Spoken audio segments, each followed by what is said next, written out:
देखो एग्ज़ाम बहुत पास हैं और इस समय कई तरह की एंग्जाइटी से होकर बच्चे गुजर रहे होते हैं, जिनमें से एक ये है कि भाई याद कर रहे हैं और भूल जा रहे हैं। तो याद करने का क्या तरीका इस्तेमाल करें, क्या बोलकर याद करें, लिखकर याद करें, कैसे याद करें। देखो कन्फ्यूज़न मैं दूर करता हूँ तुम्हारी, क्योंकि सिंस टाइम इमेमोरियल पुरानी बात चाहे हो या आज की बात हो या आगे की बात हो, चाहे वो मिलेनियल वाली जनरेशन हो, जेन जी हो, जेन अल्फा हो, कोई से भी हो। देखो कुछ चीज़ें नेचर के नियम से बंधी हुई हैं, वो बदलती नहीं हैं। जैसे एग्जांपल के तौर पर ट्विंकल ट्विंकल आगे पूरा करो, लिटिल स्टार, ठीक है, बचपन से याद करी हुई है रही।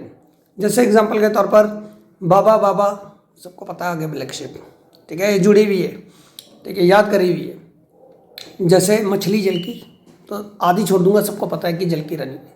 तो कैसे याद है भाई, ये तुम्हें सभी को याद है ना। रिवाइज कर रहे हो क्या? कभी मछली जल की राजा है बोला है, कभी बाबा बाबा वाइट शिप बोला है, नहीं ना। तो जब बिना रिवीजन करे कैसे याद होगी ये चीज़ें। याद करो कि बचपन में टीचरों ने क्या कराया है तुम्हें, ठीक है, बचपन में पेरेंट्स ने क्या करवाया है तुम्हें और तुमने क्या करा है। बच्चा जब पैदा होता है तो बोल बोल कर सीखता है, वो एक वर्ड रिपीट करता रहता है, रिपीट करता रहता है, और तब जाकर ये वोकेबुलरी बनी है जो आज हमारी बनी है। Isn't it so? लिख लिख कर तो नहीं बनी है ना। लिखना तो नहीं जानते थे, पहले बोलना, पहले सुनना सीखा तुमने, फिर उसके बाद ऑब्जर्व कर कर बोलना सीखा तुमने, फिर तुमने उसी चीज़ को रिपीट करते रहे तुम, और रिपीट कर कर कर वो दिमाग में बैठ गई, रजिस्टर हो गई चीज़। समझे बात को? इसी तरह से राइमिंग्स के साथ भी यही हुआ है।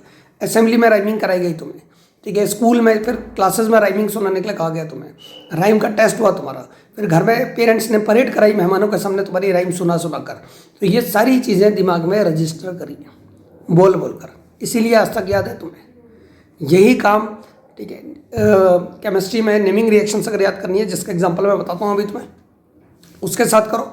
यही काम कोई भी टॉपिक तुम पढ़ रहे हो तो उस टॉपिक के साथ यही काम करना है, बिल्कुल सेम। जैसे फॉर एग्जांपल कोल्बेज रिएक्शन है। कोल्बेज रिएक्शन हमें पता है कि बहुत इंपॉर्टेंट नेमिंग रिएक्शन है, थोड़ी लंबी भी है, लेकिन याद कैसे करेंगे उससे? तो जैसे याद ऐसे करो कि कोल्बेज रिएक्शन में हमारा टारगेट है फिनॉल को सैलिसिलिक एसिड में कन्वर्ट करना, ठीक है, सैलिसिलिक एसिड जिसका IUPAC नेम है 2 hydroxy benzoic acid.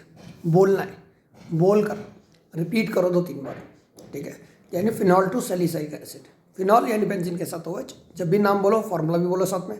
Salicylic acid यानी बेंजीन के साथ OH और COH, ठीक है, 3-4 बार बोलो, देखो याद हो जाएगा। फिर रिपीट करना कुछ देर बाद उससे, ठीक। फिर करना क्या हमें कि फिनॉल से रिएक्शन शुरू होगी। फिनॉल यानी बेंजीन के साथ OH, कोवलेंट कंपाउंड है, लेस रिएक्टिव होता है नेचर में, तो पहले हम इसका रिएक्शन एक बेस से करेंगे यानी NaOH, क्योंकि फिनॉल एसिडिक है, बेस के साथ आसानी से रिएक्ट कर जाएगा।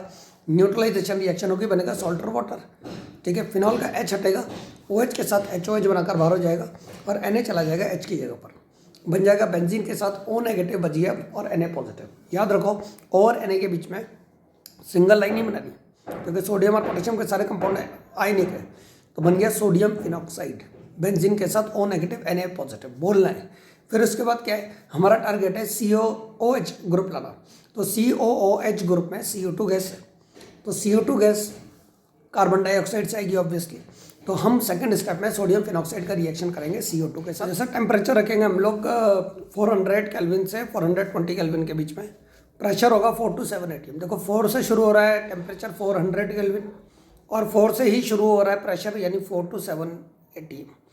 इस कंडीशन में CO2 और Na के बीच में जाएगी, ऐसा बोलना है। बोल के याद करो, इसीलिए बोल रहा हूँ कि बोल के याद करो। CO2 और Na के बीच में जाएगी और एक अनस्टेबल कंपाउंड बनेगा बेंजीन के साथ O और Na के बीच में CO2 यानी COO। तो क्या लिखेंगे हम लोग, बेंजीन के ऊपर OCOONA, ठीक है, ठीक है, बन गया। अब ये कंपाउंड क्योंकि अनस्टेबल है, एक ही कार्बन पर बहुत सारे ग्रुप आ गए, तो अब ये क्या करेंगे, एक दूसरे को बोलेंगे एडजस्ट हो जाओ भाई। 6 कमरे, एक ही कमरे में क्यों टिके वो, 6 कमरे यानी 6 कार्बन। तो O और Na के बीच में बॉन्ड टूटेगा towards oxygen because it is more electronegative. Phenoxide ion बना जो कि एक ऑर्थो पैरा डायरेक्टिंग ग्रुप है, ऑर्थो और पैरा पर इलेक्ट्रॉन डेंसिटी बढ़ेगी। यहाँ बच गया हमारे पास COONA with positive charge on carbon, तो ये जो पॉजिटिवली चार्ज कार्बन वाला ग्रुप है ये आएगा ऑर्थो पोजीशन पर, क्लियर। ऑर्थो पोजीशन पर जब जुड़ेगा तो वहाँ से हाइड्रोजन हटेगा, ठीक है, क्योंकि कार्बन तो ऑलरेडी 4 बॉन्ड बना रहा था ना ऑर्थो वाला, तो वहाँ से H पॉजिटिव हटेगा, वो O नेगेटिव के साथ जाकर उसे क्या बना देगा, OH, ऊपर जो O नेगेटिव बन गया था, और ऑर्थो पोजीशन पर आ जाएगा COONA। अब ये जो कंपाउंड है इसे सोडियम सैलिसाइलेट बोलते हैं, नाम ना भी याद हो तो भी चलेगा, कोई दिक्कत नहीं है ऑर्गेनिक केमिस्ट्री में नेमिंग रिएक्शन में, ठीक है, जो इंटरमीडिएट्स बन रहे हैं। तो क्या बन गया प्रोडक्ट, बेंजीन के साथ ऊपर आ गया OH और ऑर्थो पोजीशन पर आ गया COONA। अब प्रोडक्ट बनाने के लिए बस हमें Na की जगह चलाना है, और जब भी Na की जगह चलाना होगा, जब भी किसी भी रिएक्शन में हमेशा डाइल्यूट HCl डालो, क्योंकि NaCl को देखते ही एक्साइटेड हो जाता है और H को उसकी जगह से बोलता है कि तू निकल यहाँ से। Cl के साथ वो मिलकर बनाएगा NaCl, और H यही तो चाहता था, वो वहाँ से हटेगा, O ने ठीक है Na की जगह जाएगा और COONA बन जाएगा COOH, और बन गया सैलिसाइलिक एसिड। बेंजीन के साथ OH और COH लगातार पोजीशन पर, ठीक है। इसी कंपाउंड को सैलिसाइलिक एसिड कहते हैं हम लोग। तो देखो इस तरह से मैं ये एग्जांपल बता रहा हूँ, जैसे कोलवेज रिएक्शन हमने याद करी, इसी को बार बार रिपीट करना है कि फिनॉल का रिएक्शन NaOH से करेंगे, NaH को हटाएगा, सोडियम फिनॉक्साइड बनेगा, फिर हम CO2 गैस ऐड करेंगे, ठीक है। टेम्परेचर रखेंगे हम लोग 400 to 420 केल्विन, प्रेशर रखेंगे 4 to 7 atm, ठीक है।